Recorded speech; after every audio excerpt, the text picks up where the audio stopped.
মালাকুল মত বলবে, আরে আসো, আল্লাহর জান্নাত তো তোমার অপেক্ষায় বসে আছে, সুবহানাল্লাহ কইতে পারলেন না মিয়া? এবার সবাই আমার হাতের দিকে তাকান। এইটা টিস্যু, এমন কেউ নেই যে জানে না, কিন্তু প্রশ্ন ওইটা নয়। প্রশ্ন হলো, একটু তাকান তো, উত্তর যেন ভুল না হয়। বলেন তো, এইটা কি গোল না চারকোনা? Right answer. তো ভয় কিসের রে ভাই? আর একবার বলেন, গোল না চারকোনা? ওদিকে কে উঠছে? এই জায়গা মতো ফু মেরে দিব, বিয়ের গোষ্ঠী উদ্ধার হয়ে যাবে একেবারে, খবরদার। না না, কেউ যদি উঠে যায়, আমি কারো চোখে পর্যন্ত পড়ে নাই, 1 ঘন্টা ওয়াচ করতেছি প্রায়, কেউ যদি উঠে যায় ওর লুঙ্গিটা টান দিয়ে ধরে বসায় দেওয়া লাগবে। চায়ের দোকানে বসে থেকে 2 ঘন্টা আড্ডা মারে, টাইমের পরোয়া হয় না। ফেসবুকে রিলস দেখে ফজর থেকে নিয়ে সন্ধ্যা পর্যন্ত, টাইমের পরোয়া হয় না। তাফসীর মাহফিলে 1 ঘন্টা ওয়াজ শুনবে, মাজার ব্যথা শুরু হয়ে যায়। এটা মুনাফিকি ছাড়া কিছুই হতে পারে না। টিস্যুটা দেখাচ্ছিলাম, আমি হাদিসে ফিরে যাই। আল্লাহ বলছেন, হাদিসে আসছে, কাফাম মিন আকফানিল জান্নাহ ওয়া হানুত মিন হানুতিল জান্নাহ। নামাজি বান্দার রুহুকে কবজ করবার জন্য আল্লাহ তাআলা জান্নাত থেকে একটা লাল রেশমি রুমালের চাদর দুনিয়াতে পাঠায় দিবে। কোন সবাই সুবহানাল্লাহ।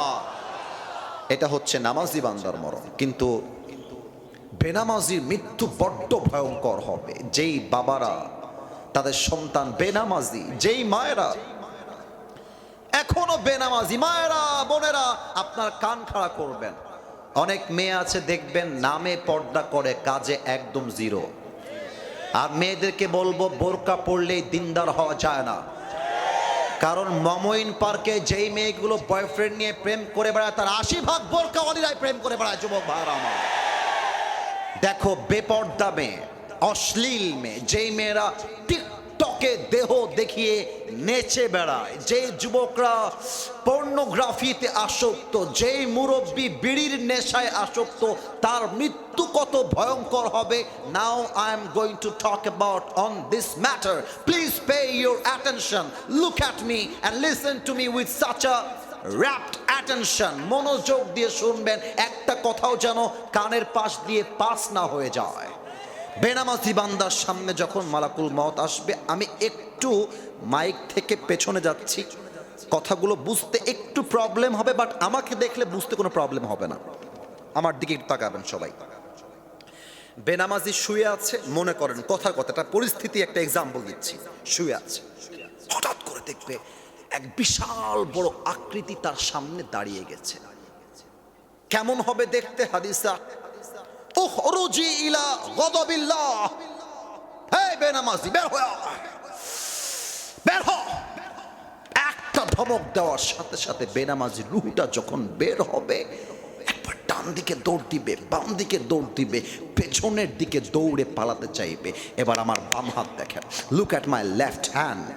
বাম হাত দেখেন, মালাকুল মউত, he will take his left hand just like step back। তার বাম হাতটা মালাকুল মউত পেছনের দিকে এমন ভাবে নিবে, আর বেনামাজির রূহের দিকে মালাকুল মউত তার বাম হাত দিয়ে একটা থাবা মারবে। রূহ যখন ধরে ফেলবে, এমন ভাবে ছিঁড়ে বের করবে। হাদিসে আসছে, একটা জীবিত ছাগলকে জাবেহ না করে তার চামড়া কেউ যদি ব্লেড দিয়ে টেনে টেনে টেনে টেনে ছিঁড়ে ফেলে, ওই ছাগলটার যে পরিমাণ কষ্ট হয়, তার চাইতে কমসে কম 70 গুণ বেশি কষ্ট দিয়ে বেনামাজির রূহকে কবজ করা হবে। বলেন নাউজুবিল্লাহ। আমার আত্মা কাঁপতেছে, আমার গায়ের লোম দাঁড়ায় গেছে। এর মানে আমি খুব ইমানদার তা না, বাট আমি ভাবতেছি এই ওয়াজ শুনে, এই মৃত্যুর কথা শুনেও কেউ যদি নামাজি না হয়, আমার মনে হয় যে ওর মতো কপাল পোড়ায় পৃথিবীতে আর কেউ হতে পারে না। ঠিক কিনা বলেন সবাই আপনারা? রূহ যখন কবজ হয়ে যাবে, বাস, you are just like a dead body and nothing else. আপনি একটা লাশ, আর কিছু না। মসজিদের মাইকে এলান শুরু হয়ে যাবে, অমুকের চাচা, অমুকের বাবা, অমুকের মা, অমুকের ভাই, অমুকের বউ, অমুকের দাদা, অমুকের দাদি, অমুকের নানা, অমুকের নানি, অমুকের খালা, অমুকের ফুফু, অমুকের ফুফা, নাই শেষ। ফেসবুকে পোস্ট হবে, স্ট্যাটাস হবে, স্টোরি দেওয়া হবে, আমার বাবা আর নেই, বাস। চতুর্পাশ থেকে মানুষ ছুটে আসবে, জানাজা জানাজা জানাজা। আমি যখন বগুড়া শিবগঞ্জের এই রোড হয়ে আসছিলাম, আমি খেয়াল করলাম ব্রিজ আছে না, ডান পাশে একটা ব্রিজ, ওই পাশে ব্রিজ থেকে আমি দেখছিলাম ওই সাইডে যে বাসাগুলো আছে, কোথাও দেখছি চারতলা ফ্ল্যাট, চারতলা বাড়ি, কোথাও দেখছি একদম টিনের ছাপড়া, টিন, ছোট বাসা। আমার বাসাও টিনের। এখানে কোনো অহংকারের জন্য আমরা এখানে আসি নাই। আমি মাঝে মাঝে দেখেছি, মুরব্বীরা আমার সঙ্গে আপনারা একমত হবেন, কিছু লোক দেখবেন আঙ্গুল ফুলে কলা গাছ হয়ে গেলে, টাকা পয়সা হয়ে গেলে, ভ্যানওয়ালা সালাম দিলে সালামের জবাবটা পর্যন্ত নিতে চায় না। আমার বাড়ি, আমার ঘর, আমার টাকা, আমার ক্ষমতা। বেটা, মাথায় রাখতে হবে, তোর বাড়ির মালিক তুই নস, তোর বাড়ির মালিক একজন, তিনি কে? পরের জায়গা, পরের জমিন, ঘর বানায় আমি রই, আমি তো সেই ঘরের মালিক নই। পরের জায়গা, পরের জমিন, ঘর বানায় আমি রই, আমি তো সেই ঘরের মালিক নই। সেই ঘরখানা যার জমিদারি,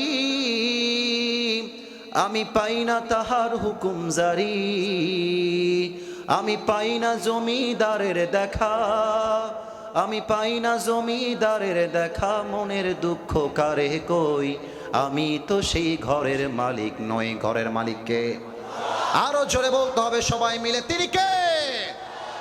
জানাজা হয়ে যাবে, আপনার লাশ কবরে রাখা হবে। এবার একটা প্রশ্ন করব, 90% মানুষ উত্তর ভুল দিতে পারে, তাই একটু অ্যাক্টিভ হয়ে যান। 1 থেকে 3 গুনছি, মাথাকে ঠান্ডা করেন। 1, আস্তাগফিরুল্লাহ। 2, 3। বলেন তো, কবরে মোট প্রশ্ন হবে কয়টা? একজন যে বলেছ 4টা, ইউ আর রাইট। 3টা প্রশ্ন মূল নয়, মূল প্রশ্ন 4টা। আসলে 4টা প্রশ্ন হবে। আমি কাউকে কিন্তু অসম্মান করার জন্য প্রশ্ন করি নাই, আমি শিখাতে এসেছি, নিজেও শিখতে এসেছি। আমি প্রশ্ন করছি, উত্তর আপনি দিবেন। বলেন তো, মার রব্বুক, আমাদের রবকে? আর একটু জোরে বলতে হবে সবাই মিলে, আমাদের রবকে? আল্লাহ আমার রব। দেখছেন যুবকরা কত সুন্দর গানও গাইতে পারে, গজল আল্লাহর নামে। আর একবার, আল্লাহ আমার রব, দমে দমে তনু মনে তারি অনুভব, তোমার দুনিয়াতে আমি যেদিকে তাকাই, অথই নেয়ামতে ডুবে আছি সবাই। পাখ পাখালির কণ্ঠে শুনি তাসবি কল রব, তাসবি কল রব, আল্লাহ আমার রব, দমে দমে তনু মনে তারি অনুভব। রবকে? 2 নাম্বার প্রশ্ন করার পূর্বে মাইকটা একটু হটাচ্ছি। বলেন তো, এইটা আমার মুখে, এই কেউ যেন বাদ না যায়, আমার মুখে কালো কালো, এই যে এইটা, দাম কি? তোমরা অ্যাক্টিভ হয়েছে এবার এখান থেকে বেশি। আর একবার, এটার নাম?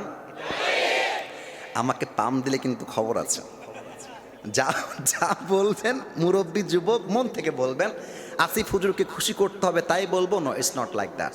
আমি যে যুবক বয়সে নবীর সুন্নাহের দাড়িটা রেখে দিয়েছি, এই আমাকে খ্যাত লাগতেছে? এই ভাইয়েরা, আমাকে আনস্মার্ট লাগতেছে? অনেকে দেখবা, অনেক মেয়েদের, হ্যাঁ হ্যাঁ রাইট, অনেক মেয়েরা দেখবা দাড়ি রাখলে ওদের গায়ের মধ্যে জ্বালা পোড়া শুরু হয়ে যায়, চুলকানি শুরু হয়ে যায়। বলে যে দাড়িওয়ালা বিয়ে করবা, গাঞ্জাখোর বিয়ে করবা। Yes yes yes yes yes. তার মানে আজকালকার মেয়েদের রুচি এত খারাপ হয়েছে, দিনদার পছন্দ হয় না, বেশিরভাগ মেয়েদের গাঞ্জাখোর আজকে পছন্দ হয়। বলো, আমি বলবো, যে মেয়ের দাড়িওয়ালা পছন্দ নয়, তার জন্য বিটিএস এর হিজড়া ছাড়া সেকেন্ড কোন অপশন আমাদের কাছে নাই। আরে যেই বেডি আমার দাড়ির জন্য বিয়ে করতে চায় না, সে তো আমার বাড়ির বউ হওয়ার যোগ্যতাই রাখে না। এবার বলেন তো, আমার নবীর মুখে লম্বা লম্বা চাপ দাড়ি ছিল কি ছিল না? আমার নবীর মতো সুন্দর এই তল্লাটে আর কেউ কি হতে পারে?